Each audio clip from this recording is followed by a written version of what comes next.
Hello, everybody, and welcome to episode 49. Oh my God, 49 episodes of doing this now. Can you believe it? Of Technically Correct. I am your host, Dave Prime, and over yonder there is my witchy captain, Katie. How are you doing, my dear? I'm in the process of not being able to spell right now. Well, are you all with the typing in the chats and all that? Yeah, do you know when your brain just goes on vacation and you're just like, how do you spell this word that you always spell? I'm a blonde with ADHD, so I already got 2 strikes against me, so I can feel you there. But that's what spell check is for when you're typing into the computer. If it looks wrong, it does that little funky little red underliner. Just right click. That's what I want. Yeah, you see, Right? I don't like spell check because sometimes, especially when you're using a platform that is like international, Mm-hmm. like say Microsoft Word, for instance, that always comes up as a default as American English, and I always have to change it to UK English. And Mm. I'll just be like happily typing away, and it's like, you've spelt that wrong, you've spelt that wrong, you've spelt that wrong. I'm like, no, the Americans have spelt it wrong. And the Americans are going to say you're spelling it wrong. So, but I think the Canadians kind of go that same route. Phil's backstage right now. I say I don't see him reacting just yet to that, but. But anyways, we're back on Twitch now, saying the plan that I got was StreamYard. I can stream on 3 platforms now. Still not going to pay the extra money to Twitter to be able to do it there. Maybe someday when I get when we get Patreon and things like that, I might go that route, but who knows? But what did Ignore me. what did I say? No, it's got nothing to do with you. I'm just in one of those phases where I can't type, and then I'm typing on the wrong platform, and just they call me a ditzy witch for a reason. But yeah, this week we're going to be discussing one of my personal favorite episodes from Star Trek Voyager Pathfinder. We get to Yay! spend a little bit more time back on Earth as we see one of our favorite lieutenants, Reginald Barclay, being transferred off the Enterprise, and he's been working a variety of projects, including on a means of making contact with Voyager since 2 years prior. The Doctor got his program transferred over to the Alpha Quadrant and they to Prometheus, and so now they're trying to figure out what that just opens a whole Pandora's box of stuff. So as I was saying, we're sticking to the 90-minute format because I have a commitment in less than 2 hours to be at. So we're going to start talking in addition about the episode. If you want to join in the conversation, the link down below in the YouTube description, at Oh, least on my channel. What? Question? just in case I forget, I noticed an editing mistake in this episode. Oh, interesting. But yeah, I said I messaged our promotional coordinator Zach just that when he posts this into his channel, it totally goobers up the link to StreamYard. So if you go to bit.ly/techtrek, that's TEKTREK, you can get the StreamYard link to watch it there, or you can just participate in the chat if you're too bashful to be on camera. And we actually got 1, 2, 3 people backstage tonight. So oh my. So let me bring them all on if I hit the right button here. We got Tyson, we got Phil, and we got Travis. Welcome, gentlemen. Hello. Mwah! Hello, hello, hello. Hello. Hakuna Matata. How's it going, everybody? Sorry, I'm gonna have to turn you up. I can't hear you. Uh-oh. It is very cold in my neck of the woods on this in the east here. I'm sure Phil knows about that because it is absolutely freezing. Well, Phil had an airplane flip upside down in his neck of the woods today. It is freezing. It is cold. It is windy. We are buried under like 9 feet of snow. Yeah, the Pearson Airport had a plane slide off the runway and flip upside down, sliding halfway down the runway on its roof. I saw that. It's a nightmare here right now. Send it to me. Send it to me. To you? Send the snow to me. Push it across the pond, please. If I could do it, I would do it. It is sunny and warm, and I have on short sleeves here in San Diego, California. Rather you than me, darling. Rather you than me. I'm dying here, and it's like only about 3 degrees Celsius. Yeah, saying Colorado Springs. It's been a roller coaster. It was like in the 60s late last week. Then it kind of dipped back down to the 20s. It was up to about 50 again today. Now it's going to go back down again. And say Mother Nature just can't make up her freaking mind what to do. Right now, here in my neck of the woods, we have flooding. On top of the flooding, the Ohio River is at its let's just say they put the flood walls up, and a lot of places have flooded in both Kentucky, West Virginia, and Ohio.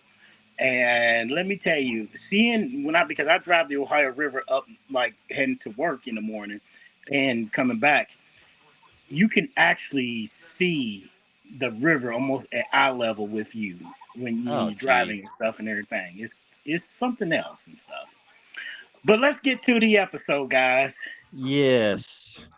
Yeah, Pathfinder. I mean, it's crazy that we actually didn't see the real Voyager crew until like the last couple minutes of the episode. So it's kind of interesting to see how Reg visualizes the crew. I like how it started out. It started out very simple. You was like, are we looking at an apartment?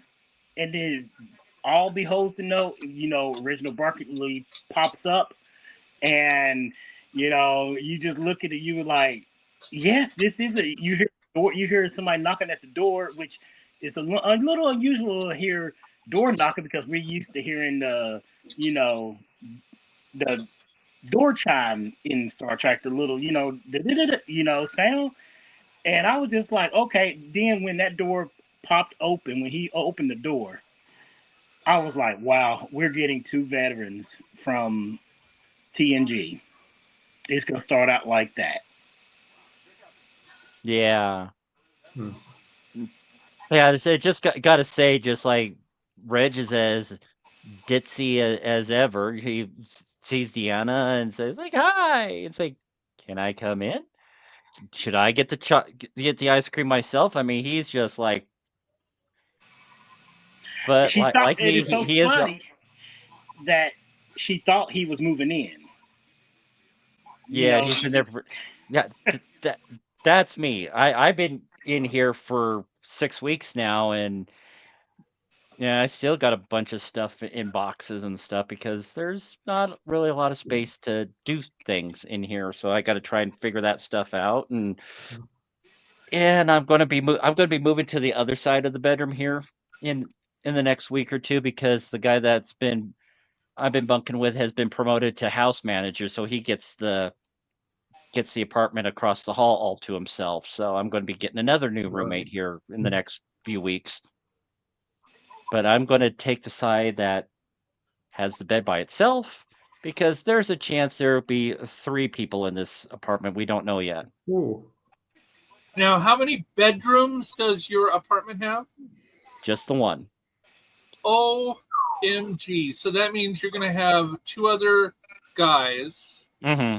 Because I assume that they keep males and females in separate rooms. Yeah. Well, this is an all-male house, so.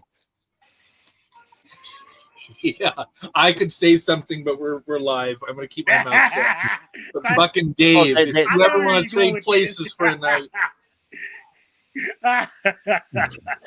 Katie said it. Oh, yeah. Dave's walking around with his robe half open. Just, Yeah, there are rules that kind of any bites. Yeah, but I'm sorry, I couldn't resist that one. I really couldn't. Yeah, but there is the, as you can kind of see a little bit. Say I got a bunk bed next to me, so but the way I got it set up, my desk blocks the ladder to get to the top bunk. So if and when a third person gets in here, they're not going to be able to get up there. So I'll just take the single bed. I think I figured out a way to do things behind me so I could still have my lower deck signed poster, my George Takei autograph, and some other autographs. You need another a rainbow poster up there that says "I sleep nude." Just lay the groundwork for your new roommates so they're not. Oh, yeah, it's definitely a healthy mix of gay and straights in this house. So, well, apartments. But I think I got the biggest bedroom out of all the apartments too. So. He said bedroom. I went a whole other way there. Sorry. Oh, my Lanta dear. Here we supposed to be talking about Voyager's Pathfinder, and Tyson. That is Pathfinder is a huge probe, isn't it?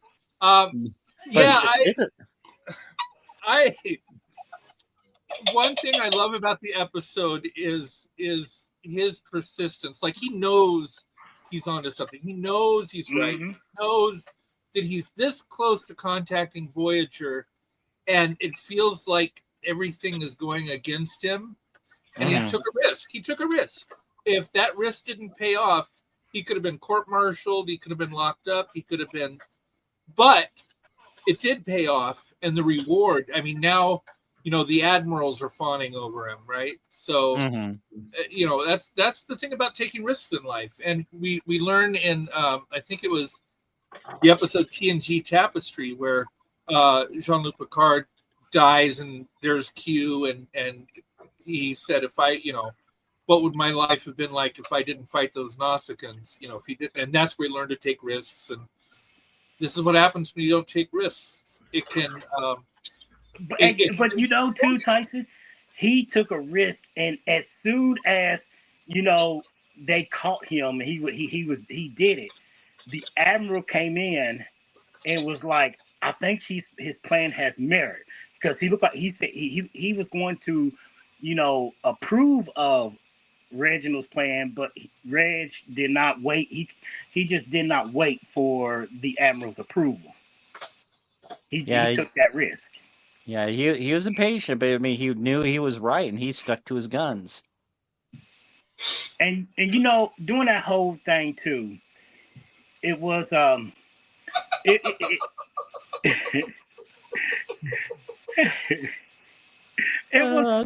was something when they was talking with Voyager, when they was talking to Captain Janeway, and then Reg quickly, he acknowledged just how much time they had, lack of time that they had, and they exchanged quickly, data information. But he stated to Janeway, "I have somebody here who wants to speak to you," and you knew when he said, "This is Admiral Paris," everybody's head poked up, and you saw Tom's head. Tom was like, "Say what?" He was like, "Is that my father?" And that was just one of those things where you hear him, just talking in general, where they all can hear him about they haven't forgotten about them, that they're gonna do it. They trying to do everything they can to help them get home, and just the whole little thing that was a little touching. I like that. That was a little touching. I think Prometheus though was the first episode where the Doctor got a message to Starfleet that they were alive, they were well, where they were, what was going on. He told them the whole thing, and it ended on the most touching note, which is they sent me with the message, "You're no longer alone," and that was I wanted to cry. That was Message in a Bottle. If y'all haven't forgotten. Oh, Message in a Bottle. Sorry, I said Prometheus. Prometheus was the name of the damn ship. That was the ship. The Prometheus was the ship. You was right about that, though. And I think it's the only time that what's his name that played the EMH Mark II? Andy Dick. It's the only thing I've ever liked Andy Dick in. I did like him in news radio. Katie, that's how we do it. I got Dick right into the conversation right there. Andy Dick. Oh, No, you but had that big, Tyson. this was one of the few times we had what I like to refer to as the trick trifecta. Saying you got the Enterprise. Well, number one, Troy, but she specifically mentions Captain Picard and the Enterprise. Yeah. Saying you got the Reg is talking about Deep Space Nine was a deep space telemetry, and then of course you're on Voyager, so there's Voyager right there.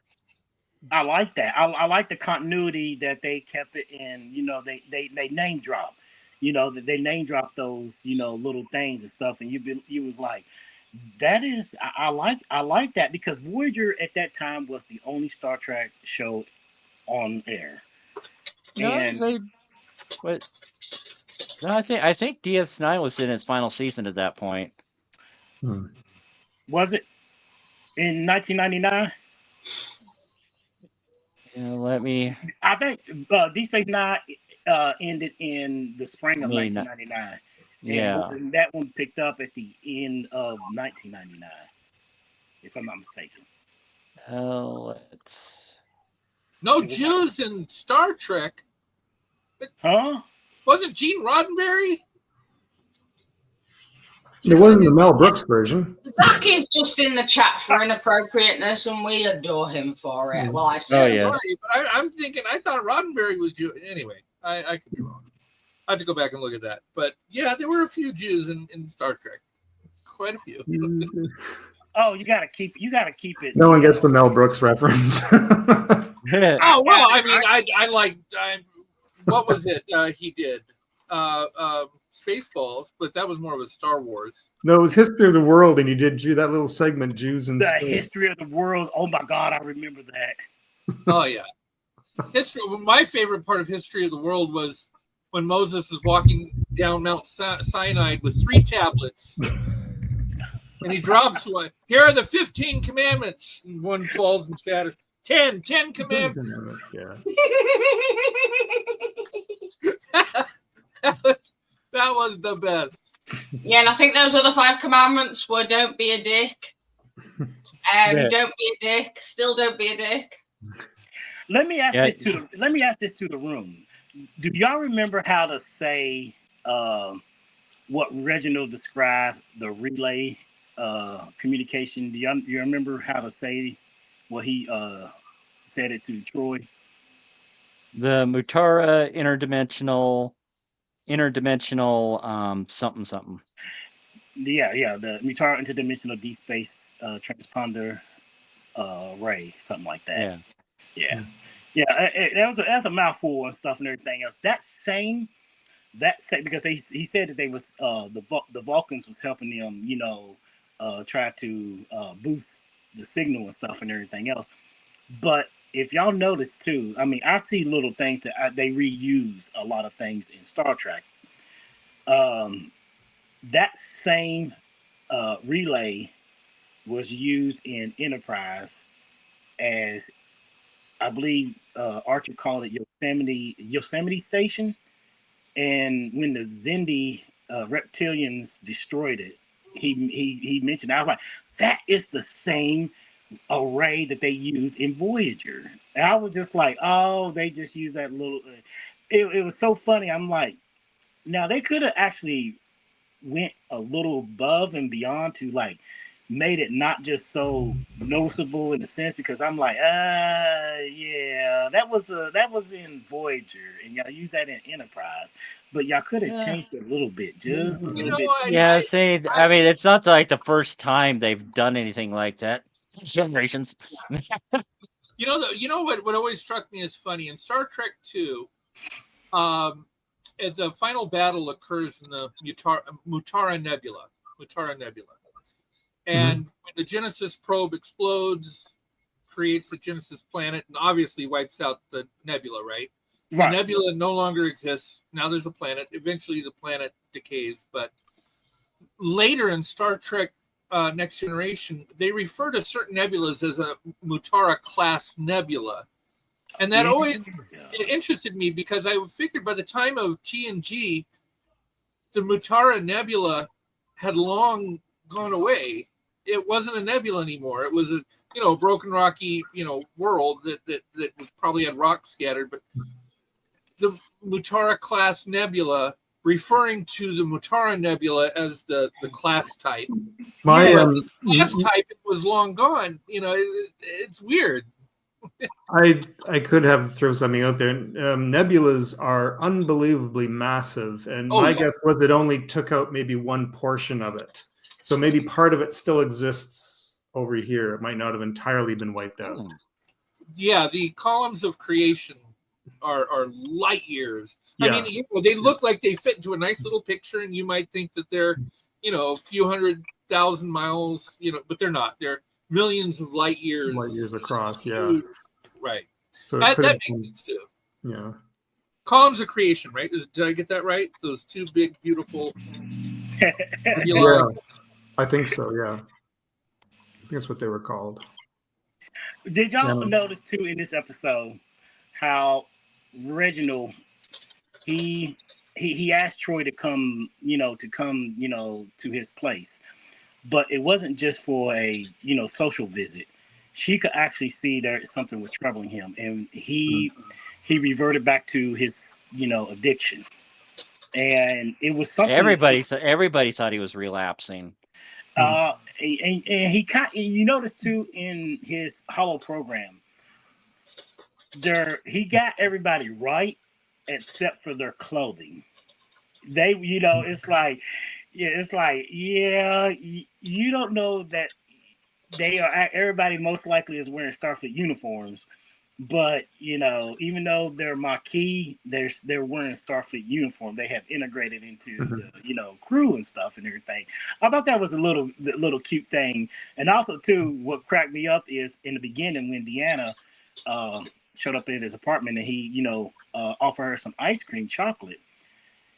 His cat, he was like Neelix, and Deanna said that's an unusual name for a cat. I thought that was just so funny because I was like, it was a nice touch. Yes. But we actually didn't see Neelix in the holodeck. So because I guess Reg didn't know what a Talaxian looked like. You're right. There you go. That's a good point. Yeah. And then Seven, of course, she wasn't there either. So. No, she wasn't. Was she? No. It would have been interesting though to because I mean by the time Ship and Ball, because they used solar cartography, so I'm sure that the Doctor would have mentioned that they have a Borg drone as a member of the crew, but to have like Seven all gussied up as a drone would have been an interesting little thing in there. That wasn't very doable, and when they did the episode towards the end of season 7, was it Shattered when Seska was back in it? Chakotay was bouncing around different. Jerry Ryan into getting all their Borg get up on again because she hated wearing it, and they had to readjust it around the neckline. They actually had to make it softer because our original one. No, sorry, I've got a throat lozenge. The original one, it was solid, and it was very closely fitted to her neck. And every time she turned her head, because of how solid it was, it actually put pressure on her carotid, and she used to pass out. You would think they will design and create, outfits that are, comfortable for the actors to wear for a long, extended period of time because they know that they're going to be filming and stuff. And, I could see in, when Jerry Ryan was wearing, I'm like, in some ways that don't look like it's to be too comfortable for her. I'm glad they changed her outfit, throughout the show and stuff and everything. It looked like it made it more, doable for her and stuff. But it just, some of the early outfits that she wore, I could just see that it looked like it was uncomfortable for her. And it was still very uncomfortable all throughout because she still had to wear that corset. because even like regardless of what outfit she's wearing, to some degree you can still see those ridges in it. And eventually they did change the corset slightly, but she still had to wear that corset. I mean, going to the bathroom was a nightmare for her, especially with it being like basically a catsuit she was wearing. But towards the end, like the material and things were a lot comfier, and the corset wasn't as brutal. But it was, all her outfits were still very uncomfortable. I think the only compliment she ever gave to her wardrobe was that the corset helped with her posture. I think that is literally the only compliment she ever gave to like her wardrobe design. And the fact that she had a slight heel on her shoes as well, everything like in that sense, her entire outfit helped with her posture. And that's literally the only compliment she gave on any of her wardrobe in Voyager. I will tell you from zero. I will tell you from personal experience. When we went to film Star Crew, and I was, you go through the hair, makeup, costume, everything. Now, mind you, I just had what looked like face painting, right? In order to do that, the first thing they do, they don't put paint directly on your skin. The first thing they do is they put latex all over your head and face, so you have latex. And it's, I mean, no designs, no nothing. It's just latex. And then they put the paint on the latex. That's like having an insulating thing all over your face, and your face gets so hot. It's so hot. And then the costume, the thick leather and everything, hot. And then you're sitting in this warehouse, because that's what a film studio is, like a warehouse in Los Angeles in the summertime. They get warm, and they can turn on the AC briefly in between shoots, but during shoots you can't have the AC running. It, I guess, messes with the sound. So Totally. They have all the microphones, all the cameras, and I'm sitting way back from the green screen, and I'm dying of heat. And then when it's your turn to go up there, and now you're under all this light with the latex, with the thick leather costume, I must have lost 10 pounds that day in sweat. Like, it just so dehydrated, so hot, so I'm like, it's like, and action. And you're like panting for breath, and yet you have to look like you're cool and comfortable. And, I was a zombot, so, which actually, by the time we got to my part, where the zombots are shooting, it wasn't really acting. We were like, oh, fuck. It was pretty real performance by that point. I'm just here to tell you. Now, when you think of a character like Neelix, who not only is the latex, but you have all the fur and adornments, or somebody like Worf or anybody else that have that, plus the whole costume, and they're not just sitting back waiting for their turn. I mean, they're up on that green screen in the light, sometimes 17 hours. I don't know how they do it. And then you take Jerry Ryan and you put a corset which restricts your breathing, and you have that collar. Like, these people are heroes.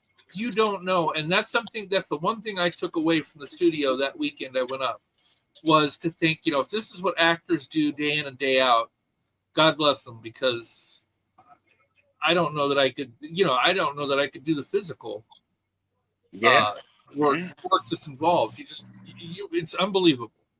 It's unbelievable. I was sweating watching them act. I like that.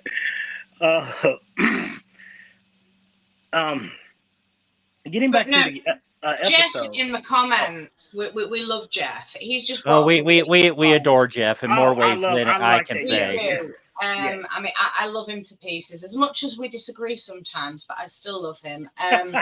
He just brought up a really good point about like the relationship that Reg has with Deanna, and the fact that she was willing to take a leave of absence to be there for him. Yes, that was a beautiful moment for me. I mean, we've always known that Deanna has a soft spot for Reg, and it became more than just like a counselor patient. I'm so sorry. Relationship, and they did actually. Don't get choked up over it. I mean, it's to the heart. On that note, Katie, too, after they made contact with Voyager, the doctor looked up Reginald's his profile. Yeah, his and medical... he mentioned him having holo-addiction, and stuff, It's so, and it was so funny that he don't even know that they made him an honorary member of their crew. That's what he was going for in the in the episode, because he told Deanna that and Deanna saw that he was missing what he had on the Enterprise D, and it's one of those things. It's like, oh, he missed the Enterprise D. A lot of us missed the Enterprise D and stuff and everything. And the E, because he was on the E during First That's Contact. Right, First Contact. Yes, yeah. But somewhere between First Contact and this episode, happened during the Borg incursion that he decided, I'm going to go back to Earth. He got, he transferred, he asked for a transfer or something like that, which we all saw that was good, because, this episode pointed, he was very much aware of Voyager, and they were doing everything they can to make what they call an intergalactic call across the, a galaxy and stuff and everything. But it was one of those things where we saw Reg part, but then we saw all the little technical things behind the scenes where I think too, I kind of went back and looked at this episode and remember that Voyager, they projected, because when it was briefing Admiral Paris and the other admirals on status of Voyager, on the Pathfinder project about Voyager, and Commander Hawkins, he projected that they was in, I think he said one of the 3 sectors or something like that, where the doctor said that they, where they put their coordinates were. Mm-hmm. But they didn't realize that Voyager has actually, at that time, crossed more, has jumped further, ahead than original calculations and stuff and everything else. And that's y'all, of course, y'all wouldn't have known that Voyager actually, jumped thousands of light years further, closer to, the Alpha Quadrant. Yeah. Yeah, your audio's starting to degrade a little bit there, Travis, just so you know. Okay, hang on one moment. But yeah, I'd say, he did bring up a good point. That was one of the things I noted, that when Reg was having that blow up with Harkins, he just do you know what it's like to be 60,000 light years away, and when they're 30,000 light years? So let's see how it is now, Travis. Just trying to make a point. Can you hear me? Much better. Yeah. Alrighty. Yeah, I was just mentioning what you're mentioning. It's just there's a 30,000 light year gap between where they thought they were, but where they actually were. But yeah, Reg they seem to have known that 30,000 light year jump because of the random coordinates that Reg was putting in for the. I'm still having trouble hearing Travis. Can you take your shirt off? That might help.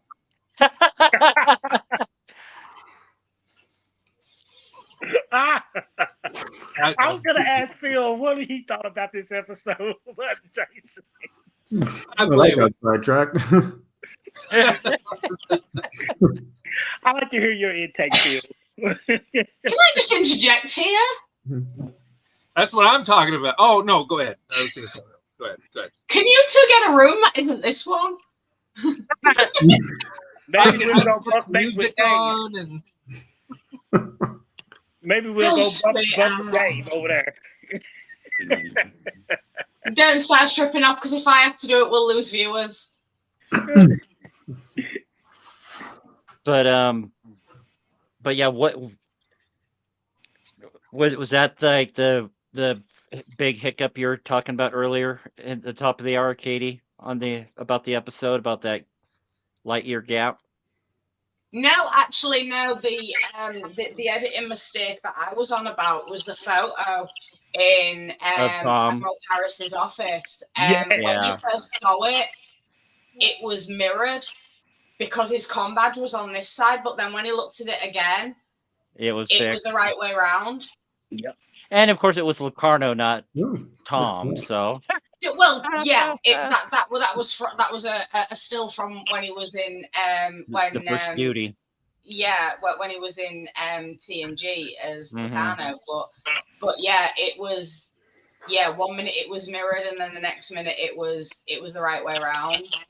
See, I notice things like that. I don't notice the light year thing because I'm too thick to understand all of that. But I can tell you about a warp core and transporter technology, but when it comes to like star dates and light years and stuff, I'm not very good. And I didn't notice it until someone pointed it out.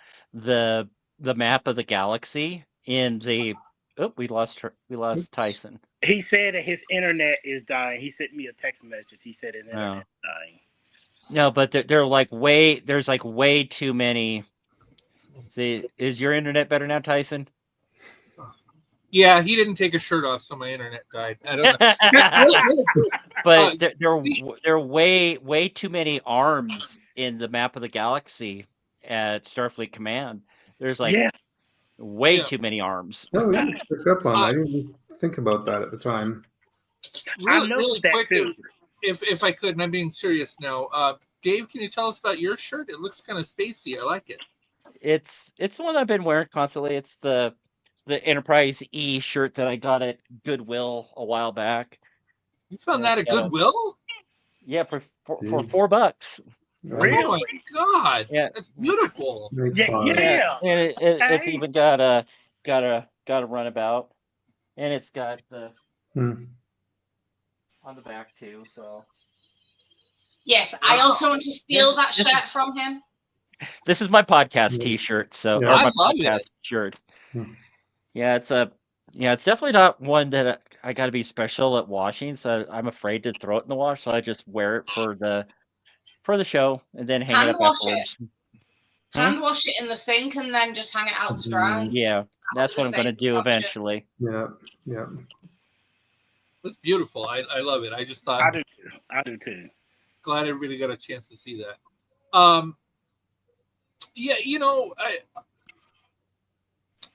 The whole, if I had to give the show a theme, it was about, in my view, taking risks, taking gambles. Oh yeah. And doing what you believe is right, even though Brittany forces might be against you. So I love that about this episode. And not only that, it does kind of bring to the attention what I say surprisingly, well, not surprisingly, yesterday I ended up watching Hollow Pursuits just for the hell of it. And it just kind of says even in the 24th century, people still deal with addiction. Yeah, they do. And also there is then of course they have Raffi with her. I'd like to talk about that. Also that there is still that stigma when it comes to people who suffer with addiction, because I personally believe that if it had been anybody else other than Reg, they would have been listened to a lot sooner, and they wouldn't have had to have gone through all that upheaval. And all right, fair enough, he did suffer with holo-addiction, and it was okay, maybe he was going a little bit OTT with the holo simulations, but he was obsessed with the Voyager crew. But but the reason why he was obsessed with Voyager was in order to help bring them home. And his heart was always in the right place with it. And okay, yes, maybe, you know, maybe his addiction was drawing him in a little bit, but he was doing it all for the right reasons, in my opinion anyway. Yes, it was a risk that he was taking to reignite his holo-addiction, to you know, to like slip, but he... Oh, and all right, his interactions with the crew were all right. Yeah, maybe a little bit creepy on some level, but like when what's his name? What was his name? Reggie's Harkins? friend. Yeah, Harkins. That's it. His CEO. Yeah, when he walked in and he was basically playing a game of catch with like Chakotay and Balana. Yeah.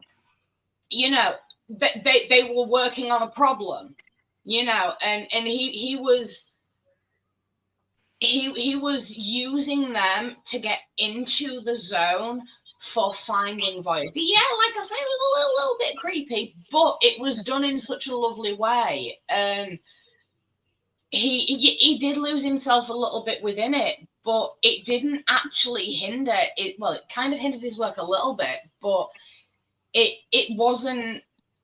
How can I put this? It wasn't that he was just, you know, regressing. You know, it was all done for a reason. It was all done from his heart. He truly cares about Voyager.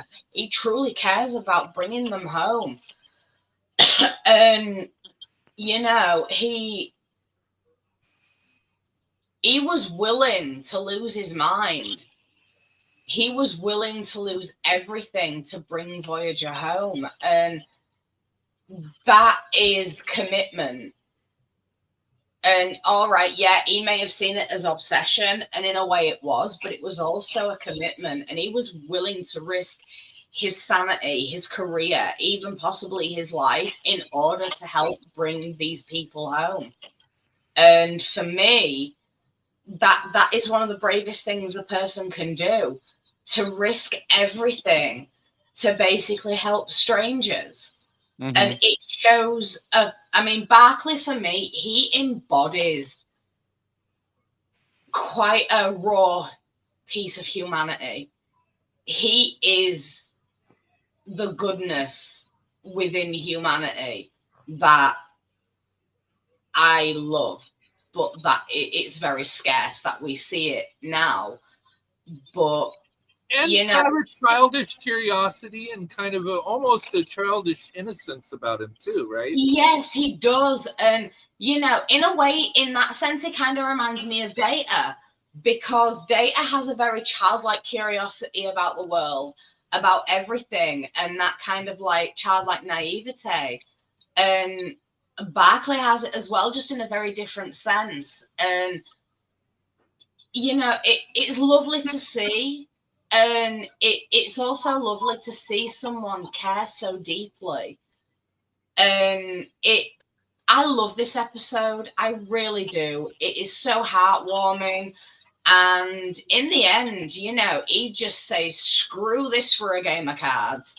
And he really does risk everything.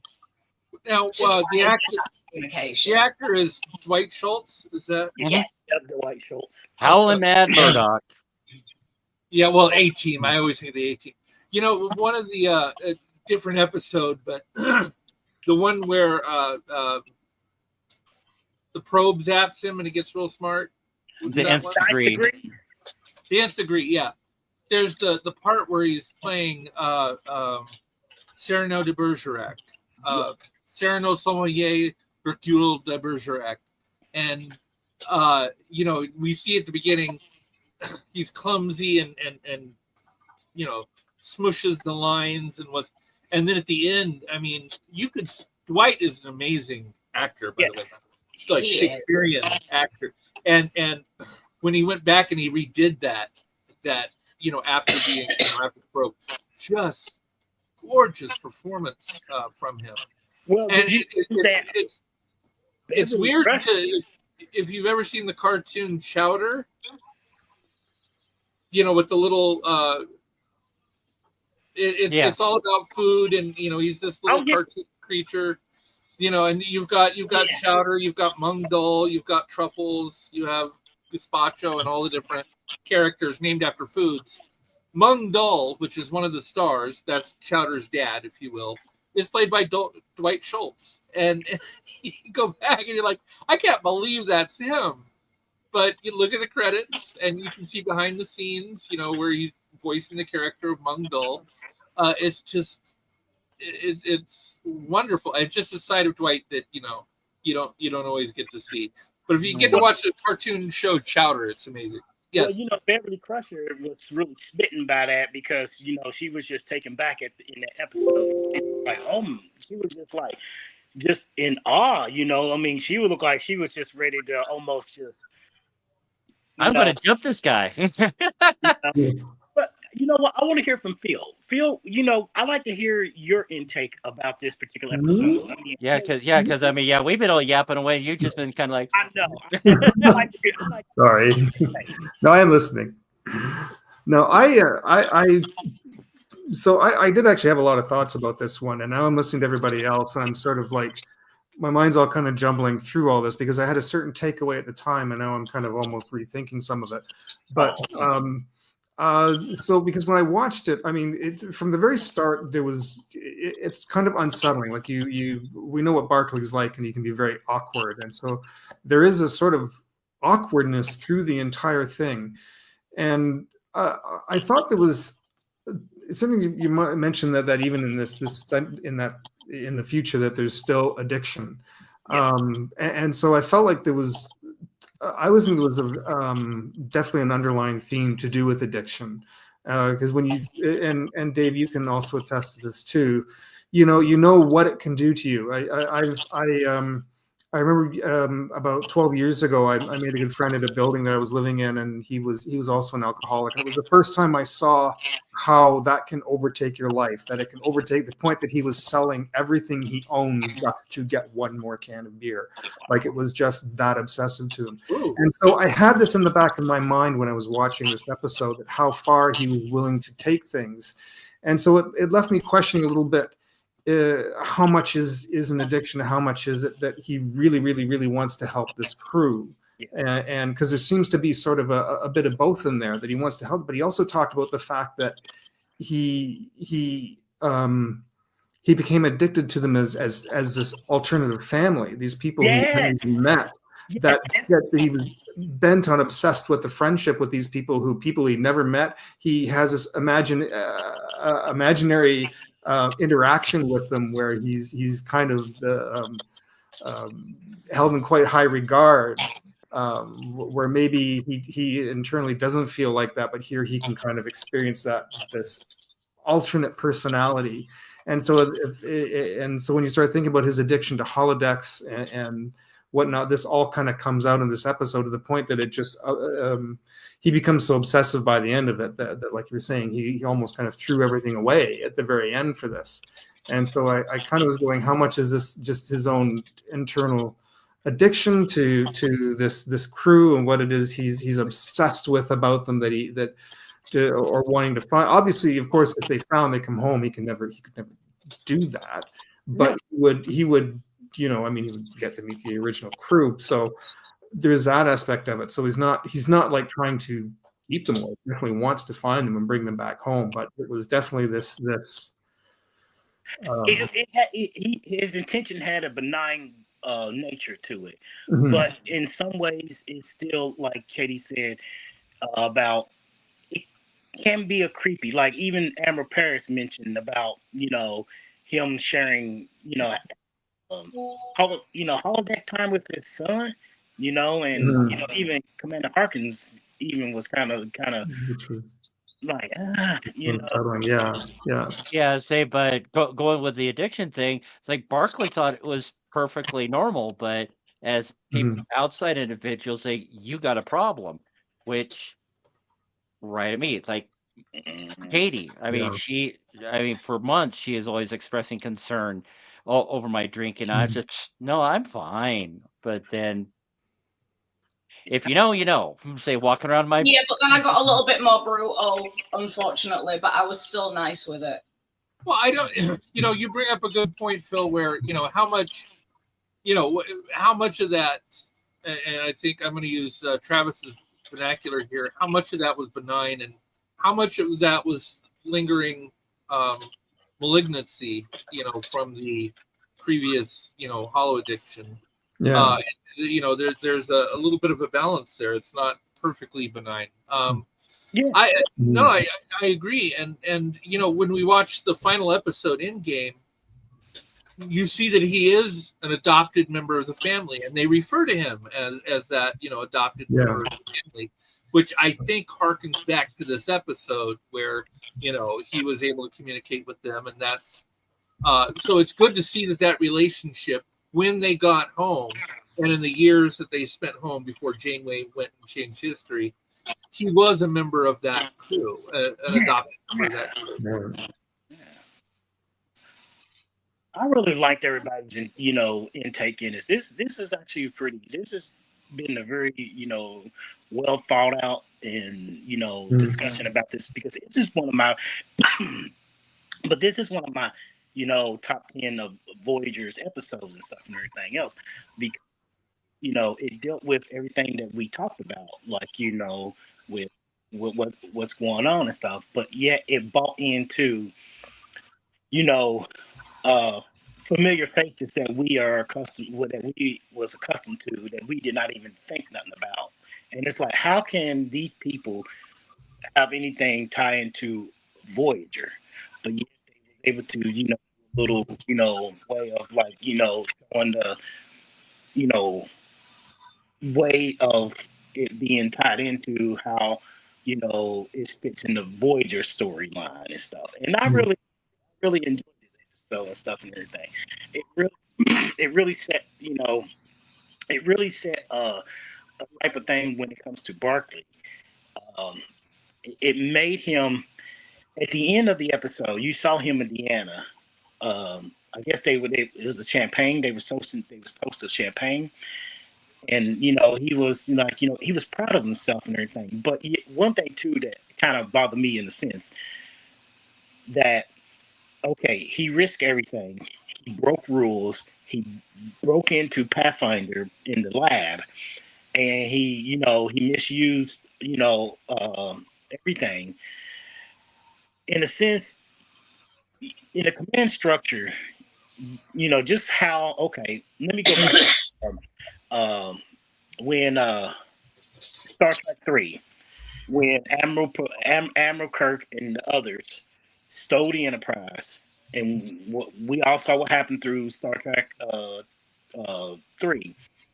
Well, by the time they got to Star Trek 4 in the end, where they was actually facing the Federation Council and the President, they dropped all charges except for, the one charge that got Kirk demoted back to a captain.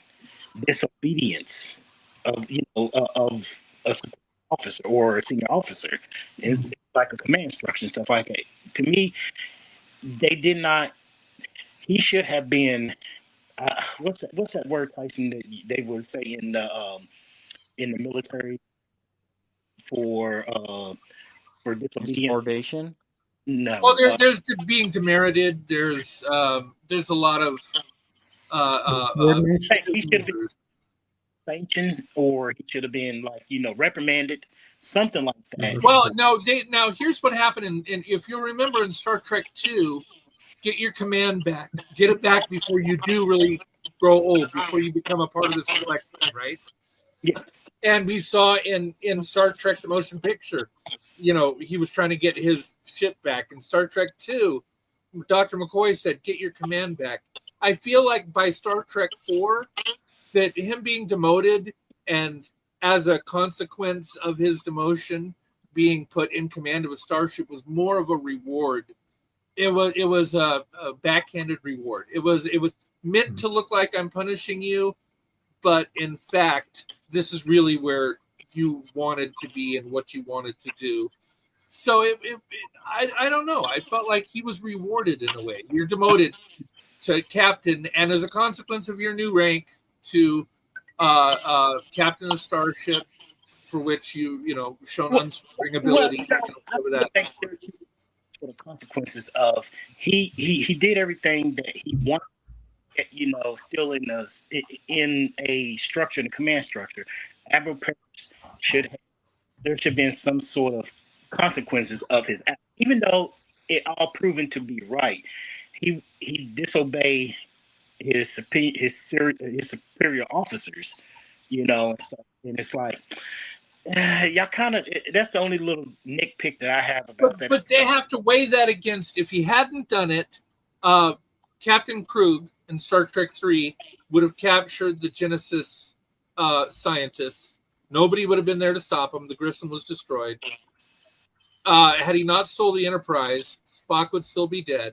Had he not stole the Enterprise, they wouldn't have a Klingon ship that they could study. In addition, he wouldn't have been on his way back from Vulcan in a Klingon ship when the probe came.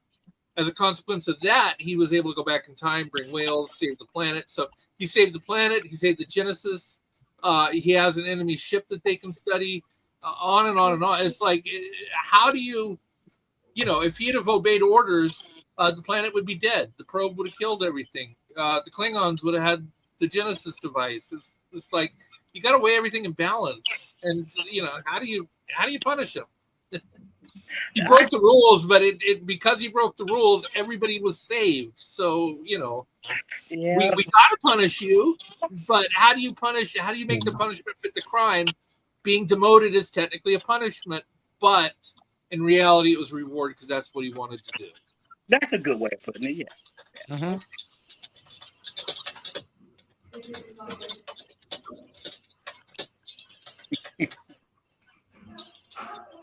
You see, a lot of people are going on about, nitpicking because Barclay didn't get reprimanded, he didn't get demoted, but it's like Tyson says, you've got to weigh things up, and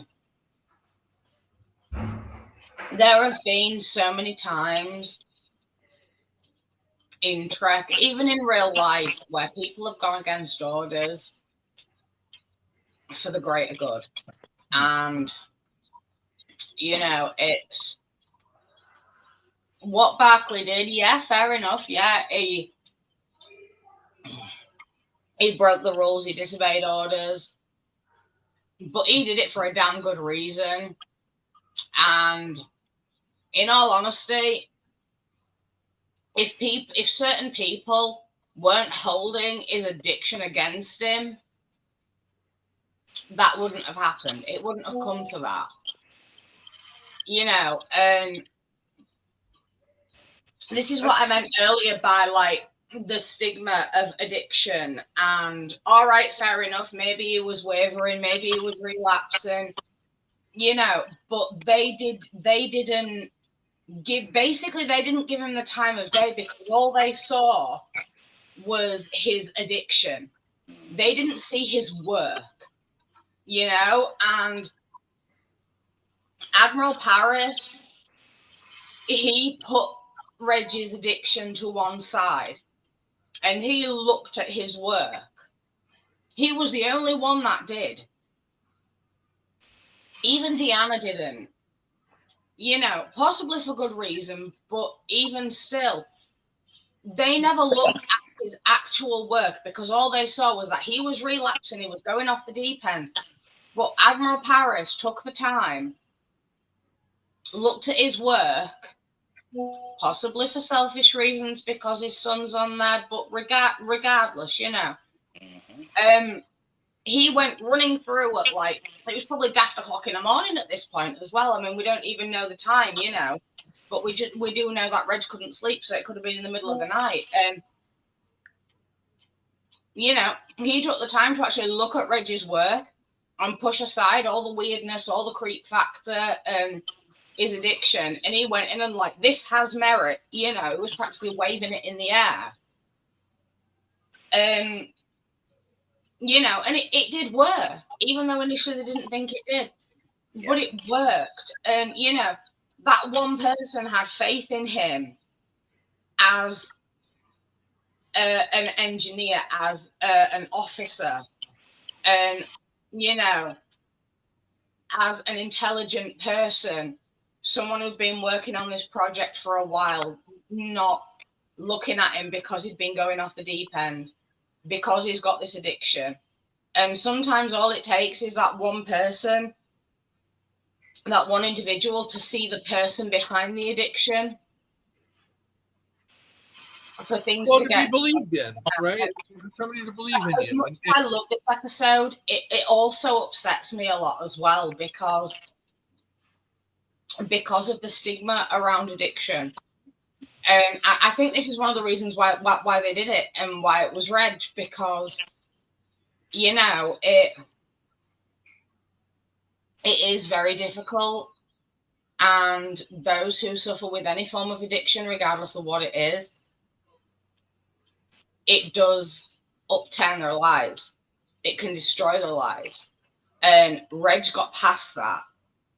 And he was making such a good life for himself. But as soon as people thought that he was starting to waver, that he was starting to fall off the wagon, that's it. They came crashing down on him like a ton of bricks.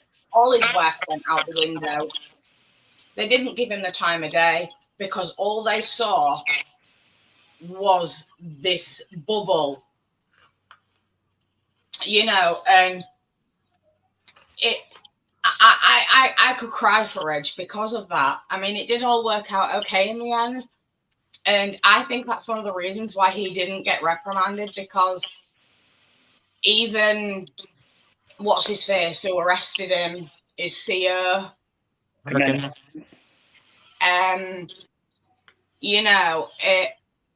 Even he said, I should have listened to you. You were right. And I think sorry I doubted you, is his exact words. Sorry I doubted you. And I think that's one of the that is the main reason why he didn't get reprimanded, because they realized there and then that, they didn't look at his work, they didn't look at him, they just saw the addiction. And they were actually in the wrong for that. And they momentarily forgot just how much of a good officer Reg is. And say good night, Tyson. Thanks for popping in this week. Bye, Tyson. Say go do your net thing. All right. Take care, Tyson. Bye. Thank you. I'll keep texting you. Didn't work. But yeah, and that's why I think that he wasn't reprimanded, because they knew that they were in the wrong. I was thinking the exact same thing. As that's been kind of popping in the back of my head for a couple minutes now, saying because it's Admiral Paris, that Paris was able to talk to his son, even though Tom didn't speak back, because Tom was just in shock. That's just like, Yes. wow, Dad's there. He's like proud of me. It's like, holy shit. Yeah. This was a fun episode. So, I mean, it was. So this was. If there was one little thing that kind of just tiny thing, and I'm sure there's reasons too, but it was the one little thing that just kind of bugged me at the very end. It was a small thing, but at the very, very end, when they finally make contact, and is it Admiral Paris says hello, and his son's like sitting right there. Like, I thought he was going to say I thought Janeway was going to say, somebody here would like to say something. I thought he was going to say, hello, sir, or hello, Dad, or something. Let him say hello. He's right there. He can hear you. But the shock on Tom's face. Yeah, but Tom was like in shock. So just like, I mean, at least I thought in a moment he'd be like, hi, Dad, like just something. But I thought, oh, come on. Yeah, but only thing that was just like, because she come over. What did she say? She says. She said something, and he just kind of looked up and smiled. Like, was he not paid to say any lines this episode? No, but like with going with Reg's recreation of the crew, Tom still had his 2 pips, and Janeway still had the bun hairdo going. Yeah, which I thought was a nice little. Well, yeah, and all the Marquis still had their Marquis clothes on as well. Because they did. Yeah, Reg didn't know that they'd integrated. So That's what I Yeah. And I'm sure Balana's hair was different as well on the holodeck. I think it was season 1 hair. Yeah. Mm. Yeah, she had it shorter. More up and more uppity. Yeah. Well, Yeah. up like But yeah, I really love that they did that. And I like that continuity, like you said, Katie. I like that continuity in a sense because Reg didn't get it right, but yet we all knew what was right. Like that was like the misinformation that both that Starfleet about what's going on, what the crew is like. Yeah. Well, yeah, because that's all the information that they had. They may have had like personality profiles and all this, that, and t'other, but they like their actual profile that they would have only had like those in the Maquis uniforms, how they looked before Voyager went off to capture them, and this, that, and the other. So it was really good how that was recreated. And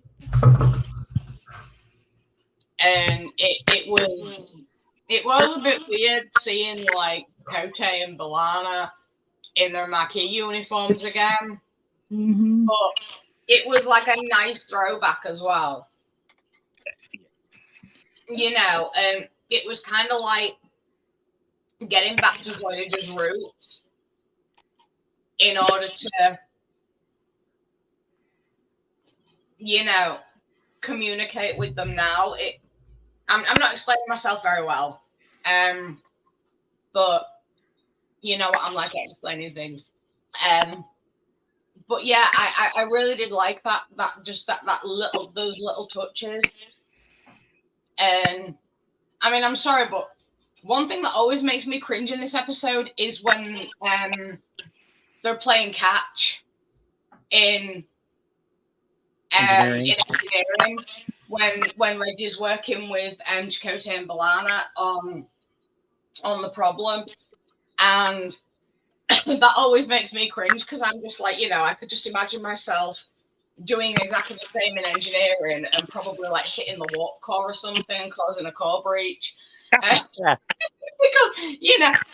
I'm clumsy enough, I'm ditzy enough to do that, or like hit a console and accidentally eject the warp core or something.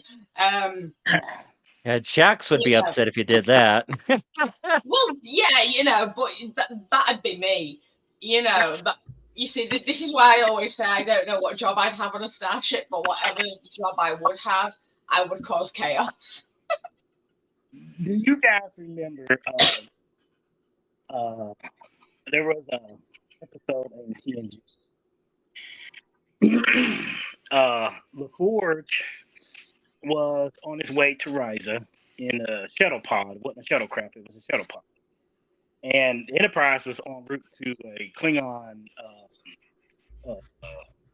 colony Outpost, yeah.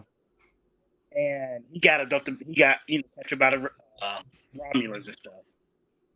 Now, when all said and done, this is probably late when they are like when they found out that Federation weaponry was given to the rebels, whatever and stuff and everything, and then the phaser rifles back to the Enterprise, and George and Data was running tests on the phaser. They had that thing pointing directly at the warp core, at the dilithium housing chamber. But they had, I suspect that they probably had force fields in place.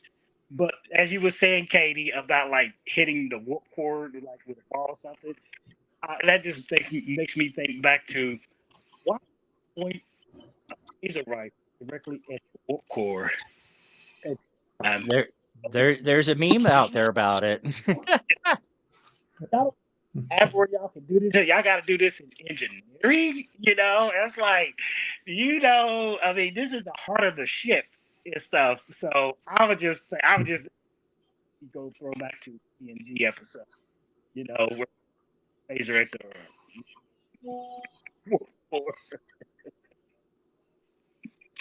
Yeah, I you see, Can't- I don't know about you lot, but I always like, no, not always, but every now and again, I imagine being on a starship, you know, like Voyager.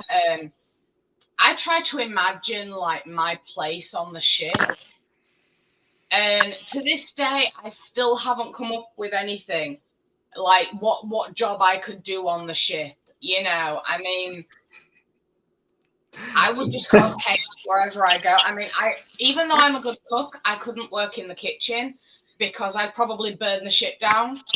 Or I'd be in the middle of cooking, and because I have to have music on when I cook. So I'd probably be like just stood there dancing away cooking, and I'd accidentally throw a spoon at someone. You know, and like they had a hydroponic bay. Can I? No, no, go ahead, Phil. I just really quick. When you said that, it reminded me briefly.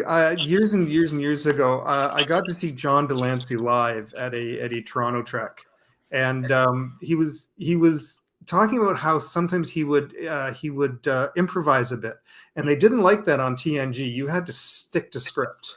They didn't like you improvising, and he was talking about the episode where he had become human on the ship for a short time, and he says there was a line where he says something and Picard says, "What possible use could we have for you on this ship?" And he just stopped for a minute. I guess he improvised and went, "I do Windows." I never forgot that for some reason. Somebody says, "What could I possibly do on a starship?" And I'm like, "Do you do Windows?" I'd say I found a still image of that, what you're talking about, Travis, and actually they are shooting away from the warp core. Oh, they were shooting away from the warp core. Okay. Yeah, but still doing that in engineering is a bad idea. Somebody walked through and just bumped it, like, you know, the machines. Like, oh, I'm sorry, I didn't mean to. You know. I like that story, Phil. Thank you for sharing that. Yeah. I love hearing stories like that, you know. I mean, and to think that John Delancey, you know, he did something like what Robin Williams was known for, like in Mork and Mindy, and like a lot of other things that he did over his career. Yeah, he was. I apologize, Travis. I'm having a hard time hearing you. I don't know if anyone else is, but it's really breaking up. I'm trying to read your lips almost. I can't hear you very well. But we need to get. Yeah, I don't know. It's weird with him. It goes great, then it just slowly degrades. Yeah. But he'll be back in a second here. There's also like a popping and crackling and chewing sound. Can you hear me now? Yeah, it's weird. You go great, but after a while, the audio quality just the audio falls off. Yeah, I'm on my phone and stuff. But no, I was just saying, Phil, that, you know, it's great that, you know, you share that because of the improvised thing. I was just thinking about Robin Williams when he used to do his, you know, stuff like that when he was on. And throughout his career, from what I understand, he used to do a lot of that throughout his acting career, you know, his improvising and stuff and everything, you know. But thank you. I like that. That's that's neat. Yeah, I've read stories too, just like he'll improvise and then it'll just whatever scene that they're shooting, just everything just it shuts down because people are laughing their asses off. But I thought it was very interesting though that they did not like to stray from script. Even if you had an idea or you wanted to inject with something, they were like, nope, this has got to stick to this exactly the way we've written this. They did not allow any veering off. I wonder if I'm sorry, an actor like John Delancey, you've got to allow certain things. Oh yeah, that's what I thought too. You know, like if a cast member has really great ideas on a bit of ad lib, and just like adding to it, I think that the writers should indulge them. You know, maybe it'll work, maybe it won't. But a lot of the time, they don't like improvisation on set because the writers basically they get a face on because they're just like, well, my writing isn't good enough, I suppose. And it's not about that. It's about the actors really getting into it and things just popping into their heads, you know. It's but basically what it comes down to is ego bruise. Yes, it is. It's ego. And you know, a lot of script writers are very egotistical, and you know, it's quite sad in a way because, I mean, you look at the Marvel movies, the MCU, half of the lines, like from Robert Downey Jr. and all that lot, they had scripts written, but a lot of those written scripts didn't get used because a lot of the actors that they just made it up as they went along. And I mean, some mistakes got kept in, you know. I mean, there's a famous one from Guardians of the Galaxy where Chris Pratt has that orb and he nearly drops it because he's messing around. That was actually real. That was wow! I did not know that. I remember I read about that. Because it was very much in character for him anyway, you know. Absolutely. So they kept that in, and it was supposed to be one of the bloopers of a gag reel. But you know, so things like that, I think, actually make things a bit more real. Just like a line popping into your head, and you go a little bit off script, you know. It can make it more real, especially if that actor is like really into their role and they just suddenly pop out with some stuff. If it works, leave it in because it's more real, you know, because they're that into it. That emotion that they use is very real. It's very raw. And, you know, so, I mean, I would very much love to know about, you know, like in this episode of Pathfinder, if, you know, I mean, like the way that Barclay was, you know, just going off on a tangent with his speech. I'm actually wondering if any of that was, you know, if all of it was like fully scripted, or if Dwight actually just rolled with it with his character. Because that did seem very raw and real, even for an actor, you know. So it you know, it does make me wonder if they allowed any give and take in that, you know. And I mean, you know, that there's like method actors, obviously, and they really get into the role, they research it, they live it. Well, that's what this episode kind of reminded me of, because Reg was very method in his work. And he used that to help him. And he kind of went very like method actor, kind of like with his work. In order to understand it, in order to remind himself constantly about these 150 people that were stranded on the other side of the galaxy. And I really like that about him. He really did go like full method. And I think that's where people got very confused, because what I know of Barclay is that when he gets into something, he really gets into it.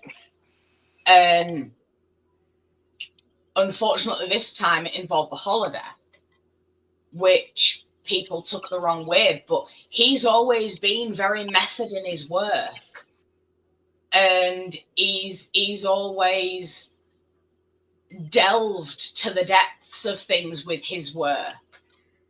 You know, I've always admired that about Reg, because he doesn't just do his work here. He does his work up here, and then he delves really deep into the deepest depths to do his work. Very much.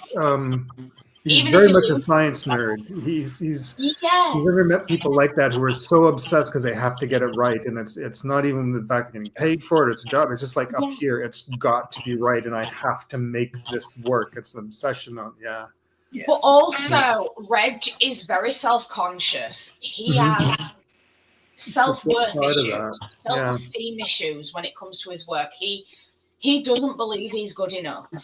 And it's almost like he's got something to prove. And I think that that's one of the reasons why he delves so deep into things, even if he loses himself a little bit along the way.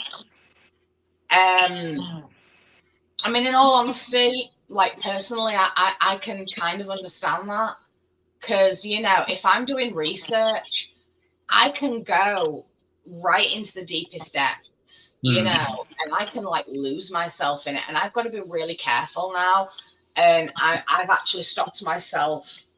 I've like conditioned myself not to do that, because I would research something and I would really go for it. You know, I would research it inside out, back to front, upside down, right side up, you know, throughout the multiverse almost. And, you know, it actually made me a bit ill. So I conditioned myself not to do it. And I think that that's what Barclay does. He really does like go for it. And sometimes that can be misconstrued. So, but it's one thing that I've always admired about Reg, like I said, and he is very. He doesn't give himself enough credit for how good he is, for how intelligent he is, for how good a human being he is. And I think that's why this episode was very needed. And it was done extremely well. I mean, apart from the backwards photo, obviously. But, you know, it was, again, in Trek, it was something that needed to be done. And there was a message behind it. It is a much deeper episode than people realize, because it's not crap. It's not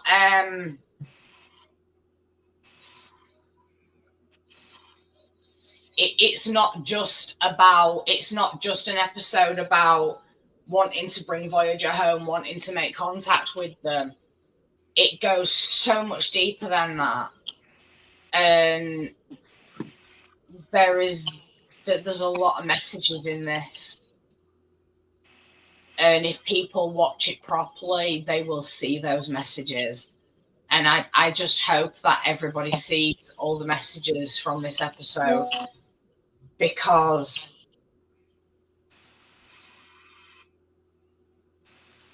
it is beautiful.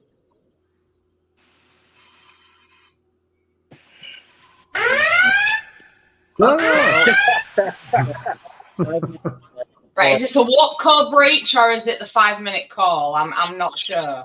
It's a 5-minute call, so. Oh, thank God for that. I thought that I caused a warp core breach somewhere. But I mean, it's like one takeaway from this episode at the very end, the Doctor of all people at the very end just like blabbed to everybody about Barclay's medical history, with his holo-addiction, things like that. Yeah, that's a good point. Yeah. That's like a big breach of protocol.